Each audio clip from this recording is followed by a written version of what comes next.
आता आपण प्रभाग क्रमांक 13 मधून निवडणूक लढवू इच्छिता अपक्ष उमेदवार म्हणून. तर आपल्याला पक्षानं तिकीट नाकारले का की आपण स्वतःहून अपक्ष उमेदवारी लढवत आहात? नमस्कार. आपण केलेल्या प्रश्नाचं उत्तर या ठिकाणी देऊ इच्छितो. मी सलीम बाबा सय्यद, प्रभाग क्रमांक 13 मध्ये अपक्ष म्हणून थांबलेलो आहो. मी अपक्ष थांबण्याच्या अगोदर एम पक्षामध्ये प्रवेश केला होता, कारण असदुद्दीन ओवैसी बॅरिस्टर यांची विचारधारा त्यांचे मला काय आवडले होते.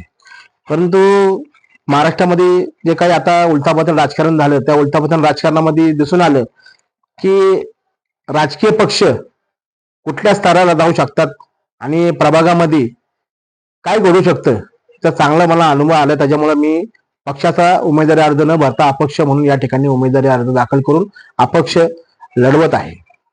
तुम्ही ज्या प्रभाग क्रमांक 13 मध्ये निवडणूक लढवू इच्छिता, या अगोदरच्या नगरसेवकांनी काय विकास कामं केली का या संदर्भात थोडक्यात आम्हाला? काय नाही हो, काम काय केली नाही.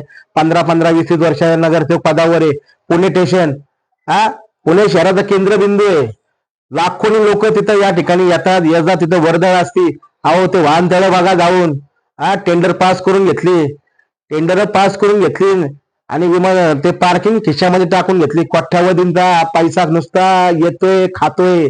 अरे पुणे शहरामध्ये आणि विशेष करून पुणे स्टेशन भागामध्ये कुठलाही विकास नाहीये. त्या स्थानिक जे नगरसेवक आलेत ना 15 20 वर्ष, यांनी फक्त स्वतःचा स्वार्थ, स्वतःचे खिशे, स्वतःची पोरं बाळ भरवलेली आहेत. हे लक्षात ठेवा.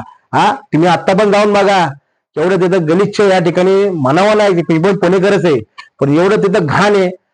तिथं बस स्टँड आहे, तिथं रेल्वे स्टँड आहे. नागरिकांना तिथं असुविधा आहे. बाहेरनं परदेशातून लोक येतात.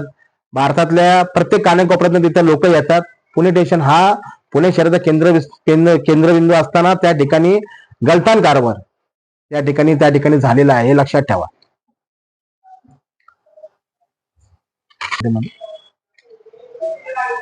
तुमची एक ऑडिओ क्लिप व्हायरल होते प्रसार माध्यमांवरती, या संदर्भात काय सांगाल?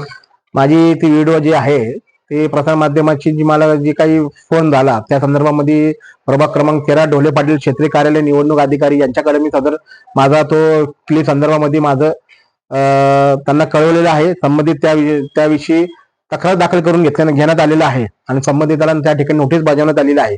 परंतु प्रभाग 13 मध्ये मी लढत असताना माझा आवाज कोणी दाबू शकत नाही. माझा प्रभाग क्रमांक 13 आहे, पण संबंध पुण्यासाठी मी लढावी आहे आणि छत्रपती शिवराय फुले शाहू आंबेडकर यांचा वारसा जपणारा मी सलीम बाबा आहे. त्याच्यामुळे काय मला माझा आवाज कोणी दाबू शकत नाही, लक्षात ठेवा. साम दाम दंडभेद तुम्ही वापरताय, परंतु लोकांच्या मनात अधिराज्य गाजवणारा हा बाबा सलीम आहे. प्रभाग 13 मध्ये अपक्ष सलीम बाबा हे लोकांच्या मनात अधिराज्य गाजवणारं एकमेव असं नाव आहे. त्याच्यामुळे मी अशा धमक्यांना अजिबात थारा देत नाही, लढणार आणि लढून दाखवणार. हे तुमच्या प्रसार माध्यमामध्ये या ठिकाणी सांगू इच्छितो. जर आपल्याला प्रभाग क्रमांक 3 मधील मतदार 13 कट करा. जर आपल्याला प्रभाग क्रमांक 13 मधील मतदारांनी काम करण्याची संधी दिली तर आपण प्रामुख्याने कोणत्या विकास कामांना प्राधान्य द्याल? माझ्याकडून विशेष करून प्राधान्य मी एकच देणार आहे. मी कुठलाही आमिष दाखवणार नाही माझ्या मतदारांना, आणि जे काही ज्यांनी माझ्यावर विश्वास टाकला अशा मतदारांना मी एकच सांगन, माझ्या भागामध्ये सर्व धर्म समभाव सामाजिक बांधिलकी जपण्याचा मी प्रयत्न करेन.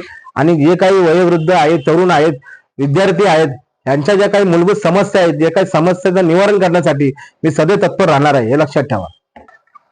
त्याचप्रमाणे पुणे शहरात गुन्हेगार मुक्त, भयमुक्त माझं पुणे व्हायला पाहिजे, माझा प्रभाग व्हायला पाहिजे, नशामुक्त माझा प्रभाग व्हायला पाहिजे. त्यासाठी मी विशेष करून प्राधान्य देणार आहे. जय जय महाराष्ट्र.